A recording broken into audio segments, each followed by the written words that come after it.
سب کا دل سے بہت شکریہ پیار دینے کے لیے، سپورٹ کرنے کے لیے اور مجھے دعائیں دینے کے لیے۔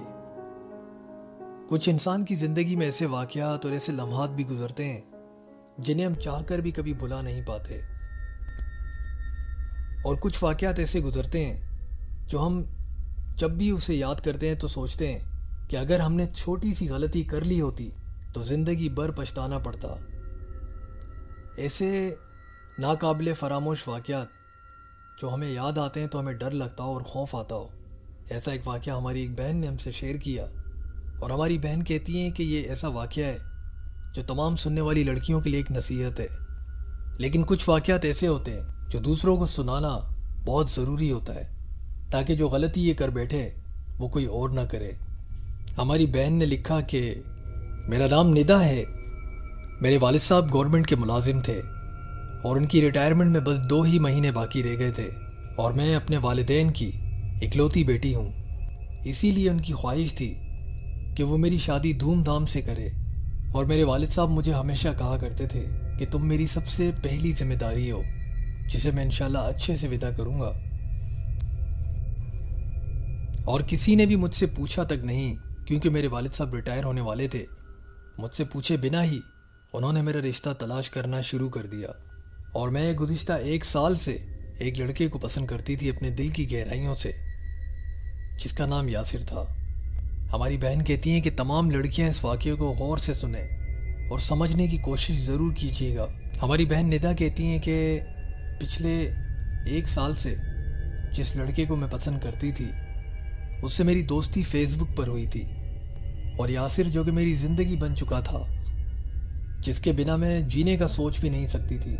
اور ایک دن باتوں میں نے یاسر سے یہ ذکر کیا کہ میرے گھر والے رشتہ تلاش کر رہے ہیں میرے لیے، تو یاسر نے اس بات کو اتنا سیریس نہیں لیا بلکہ ہنس کے ٹال دیا۔ میں اسے مسلسل کہتی رہی کہ یاسر دیکھو کچھ بھی ہو سکتا ہے، ایک کام کرو، تم اپنے والدین کو میرے گھر بھیج دو۔ تو یاسر نے کہا کہ اس کے لیے مجھے کچھ ٹائم چاہیے، میں ابھی فوراً نہیں بھیج سکتا۔ پھر اس نے کہا کہ میں تم سے بہت پیار کرتا ہوں، ایک کام کرتے ہیں کہ گھر سے بھاگ چلتے ہیں، اور ملتان میں میرے رشتہ دار رہتے ہیں، ان کے گھر چلیں گے۔ لیکن میری یہ خواہش تھی کہ یاسر میرے گھر سے مجھے عزت سے لے جائے شادی کر کے۔ یاسر کو تو اتنی فکر نہیں تھی، لیکن میں جائے نماز پر بیٹھ کر ساری رات اللہ تعالیٰ سے دعا کرتی رہتی تھی۔ لیکن یاسر کے الفاظ، جب وہ مجھ سے بات کرتا تو اس کے الفاظ ایسے ہوتے کہ میں آپ سے بیان نہیں کر سکتی۔ وہ رات کو جب بھی مجھ سے فون میں بات کرتا تو اس کی باتیں ایسی ہوتی کہ جو میں بتانا نہیں چاہتی۔ ہماری بہن کہتی ہیں کہ میں اس کے پیار میں کافی اندھی ہو چکی تھی۔ میری والدہ جو کہ بہت ہی بھولی بھالی اور سیدھی سادی عورت تھی، اس کے دل میں بہت سارے ارمان تھے کہ میں اپنی بیٹی کو یہ جہیز میں دوں گی، عزت سے ودا کروں گی، میری ایک ہی بیٹی ہے۔ اور میں اسی رات بہت روئی، کیونکہ میں نے یاسر کے ساتھ یہ فیصلہ کر لیا تھا کہ میں چلی جاؤں گی، اس گھر سے بھاگ جاؤں گی۔ اور میں اسی لیے رو رہی تھی کہ میری والدہ مجھے لے کے بہت کچھ ارمان سجائے ہوئے، لیکن میں تو بھاگنے والی ہوں۔ اسی رات ایک عجیب سا واقعہ پیش آیا۔ وہ یہ تھا کہ یاسر فون پہ مجھ سے بات کرتے وقت اس نے کہا کہ میں ایک دعا پڑھ رہا ہوں، تم خاموشی سے سنتی رہو، اور جب میں تمہیں کہوں بولو تو تم میرا نام لینا۔ جتنا میرا خیال تھا کہ ایسی تو کوئی دعا نہیں ہو سکتی کہ میری آواز سننا ضروری تھی، اور جتنی بھی دعائیں ہیں وہ عربی میں ہو سکتی تھی۔ وہ کچھ فارسی زبان میں کچھ کہہ رہا تھا، کچھ پڑھ رہا تھا، اور جہاں تک میری یادداشت کا سوال ہے، میرے ذہن میں یہ بات آتی ہے کہ جیسے ہی یاسر نے وہ دعا ختم کی، اس کے اگلے روز ہی میں راضی ہو گئی تھی بھاگنے کے لیے گھر سے۔ اس بات کا خلاصہ بعد میں جا کے ہوا مجھے کہ یاسر نے مجھ پہ کالا علم کروایا تھا۔ میری دوستی اس سے فیس بک پہ ہوئی تھی، لیکن میں تو پھر بھی عزت سے یاسر کے ساتھ نکاح کرنا چاہتی تھی، اس کی بیوی بننا چاہتی تھی، لیکن مجھے بالکل بھی اندازہ نہیں تھا کہ میں کس سمت جا رہی ہوں۔ بالآخر میرے گھر والوں نے تقریباً میرے لیے ایک لڑکا تلاش کر لیا، جس کی تصویر میرے والدین نے مجھے دکھائی بھی، اور انہوں نے حامی بھر لی تھی، بس انہیں جواب دینے کی دیر تھی۔ اور آپس میں تمام رشتہ دار مشورہ کر رہے تھے، جس کے بعد میرے تایا، چچا، ماما اور میری مامیاں اور میری تائی اور چاچی، میری دادی جان سمیت میرے والدین کو مبارکباد پیش کر رہے تھے کہ تمہاری ایک ہی بیٹی ہے اور اس کی ذمہ داری تم نے اچھے سے پوری کی، اور اب اس کی شادی کا وقت آ چکا ہے۔ اسی دن میرے والد صاحب میری دادی سے ایک بات کہہ رہے تھے جو میں اس کے پاس بیٹھ کے سن رہی تھی۔ میری دادی نے کہا کہ کل رات میں نے اپنی بیٹی کے کمرے میں ایک سایہ جاتے ہوئے دیکھا، جو مجھے سمجھ نہیں آیا کہ مجھے لگا شاید کوئی پرچھائی ہو جسے میں نے غلط سمجھا ہو، جبکہ زندگی میں ایسا کبھی کوئی واقعہ پیش آیا نہیں۔ تو میری دادی نے کہا کہ تم صدقہ خیرات دے دو، کیونکہ شادی بھی ہونے والی ہے، نظر بھی لگتی ہے۔ میرے والدین نے مجھے اس لڑکے سے متعلق بتایا کہ وہ لڑکا پڑھا لکھا ہے، ان کے والدین بھی دونوں سرکاری ملازمین تھے۔ ایک بار میرے والدین نے مجھے اس لڑکے کی تصویر دکھائی جس کے لیے مجھے چنا تھا، اور میرے والدین نے مجھے بٹھا کر اس لڑکے کی تصویر دکھائی اور مجھے کہا کہ یہ پڑھا لکھا لڑکا ہے، سلجھا ہوا شریف لڑکا ہے اور سرکاری ملازم بھی ہے۔ ان کے والد صاحب ریٹائر ہو چکے ہیں، انہی کی جگہ پہ یہ اب اپنی ڈیوٹی جو ہے وہ سر انجام دے رہے ہیں، اور شریف انسان ہے اور نمازی بھی ہے۔ یہ سب باتیں سن کے میں دل میں یہی خیال کرتی جا رہی تھی کہ آج رات تو میں بھاگ جاؤں گی یاسر کے ساتھ، میں یہاں مزید نہیں رک سکتی۔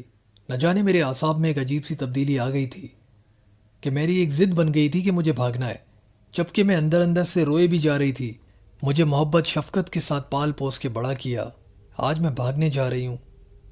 ایک طرف میرے دل میں یہ خوف تھا، افسوس بھی تھا، لیکن نہ جانے کیوں میں اپنی ضد پہ اڑی تھی۔ اور میرے والد صاحب نے جو سایہ دیکھا تھا کالا، جو میرے کمرے میں داخل ہوا تھا، در حقیقت ہمارے گھر کی برائی وہیں سے شروع ہو چکی تھی۔ اسی یاسر کی وجہ سے میں اس مصیبت میں آ چکی تھی۔ مجھے لوگوں کی پہچان نہیں آتی کرنا۔ ہماری بہن نے کہا کہ میرے والدین نے میرے لیے اچھا سوچا تھا، لیکن میں اس سے انجان تھی۔ میرے خاندان میں تمام لوگ مجھے بھی مبارکباد پیش کر رہے تھے کہ تمہارا رشتہ پکا ہو گیا، تمہیں مبارک ہو، اور میں نے اپنی تمام چیزیں باندھ کر ایک سائڈ رکھ دی تھی کہ مجھے کسی وقت بھی یاسر کے ساتھ بھاگنا ہے۔ مجھے اسی وقت پہچان جانا چاہیے تھا اس لڑکے کو، جب راتوں کو وہ مجھ سے گندی گندی باتیں کرتا تھا، جبکہ میرا دل اس بات سے الجھن میں ہوتا تھا۔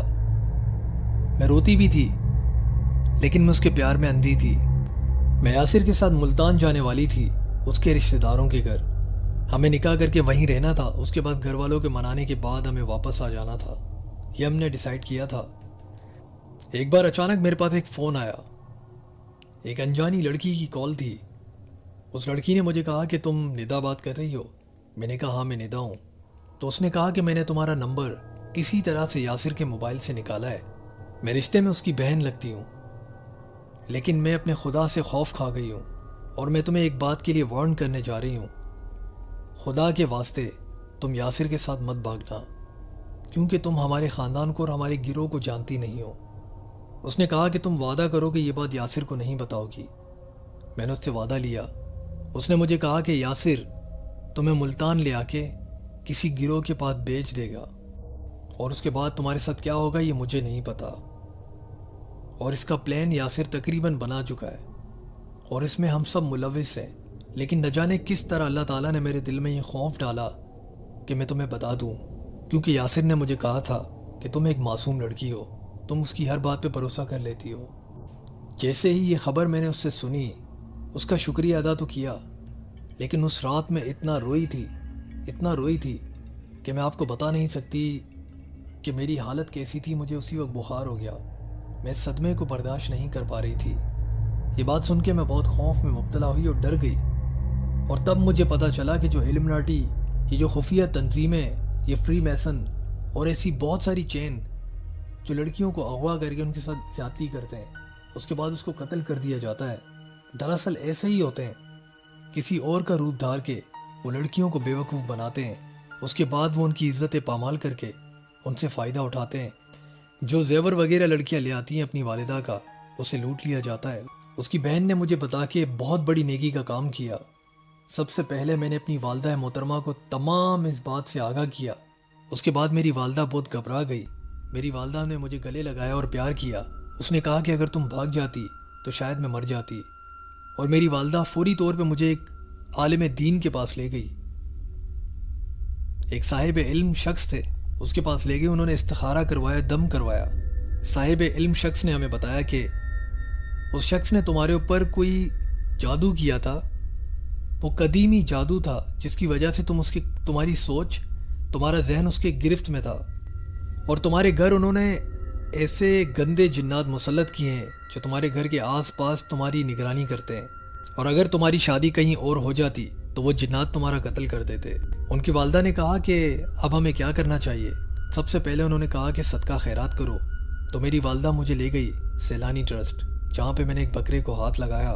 اس کے بعد انہوں نے میرے سامنے اس بکرے کو ذبح کیا، یعنی ہم نے صدقہ خیرات کر دیا۔ اس کے بعد اس بزرگ شخص نے مجھے کہا کہ اب ایک کام کرو، جو رقیہ شریعہ جو ہے وہ آپ کو یوٹیوب پہ بھی مل جائے گا۔ ہماری بہن کہتی ہے کہ مجھے یہ سننے کو کہا، صبح سے شام تک کبھی بھی ہر نماز کے بعد آپ تھوڑی دیر بیٹھ کے ہی سنیں۔ میں نے یہ سننا شروع کیا تو میرے دل میں جو میری عجیب سی کیفیت تھی اس میں کمی آتی گئی۔ اس کے بعد اس نے کہا کہ اب تمہارا علاج شروع کر رہا ہوں، اگر تمہیں کوئی چیز نظر آئے تو گھبرانا مت، ڈرنا مت، بلکہ تم اللہ تعالیٰ کی تسبیح پڑھتے رہنا، استغفار اور آیت الکرسی کا بھی ورد جاری رکھو۔ ہماری بہن کہتی ہیں کہ میں اپنے نفس کی پیروی کرتے ہوئے غلط ہاتھوں میں آ گئی تھی، اور جس شخص سے میرے ماں باپ نے میری شادی کروائی وہ بہت ہی نیک انسان ہے، میری بہت عزت کرتا ہے، اور اللہ تعالیٰ تمام لڑکیوں کے نصیب بھی اچھے کرے، آمین ثم آمین۔ ہماری بہن کہتی ہیں کہ یہ بات ہمیشہ یاد رکھنا، آپ کے والدین جو آپ کے لیے فیصلہ کرتے ہیں وہ بہت اچھا ہوتا ہے۔ بہت شکریہ آپ تمام سننے والوں کا، اور امید ہے کہ اس واقعے سے ہم نے کچھ سیکھا ہوگا، کچھ سمجھا ہوگا۔ اللہ تعالیٰ ہم سب کو اپنی حفظ و امان اور پناہ میں رکھے، اور ہماری اس بہن کا بہت شکریہ جنہوں نے ایک نصیحت آموز واقعہ ہم سے شیئر کیا، بہت شکریہ۔ اسی کے ساتھ اجازت چاہتا ہوں، اور اپنی دعاؤں میں ہمیں بہت یاد رکھیے گا۔ اللہ حافظ، اللہ نگہبان۔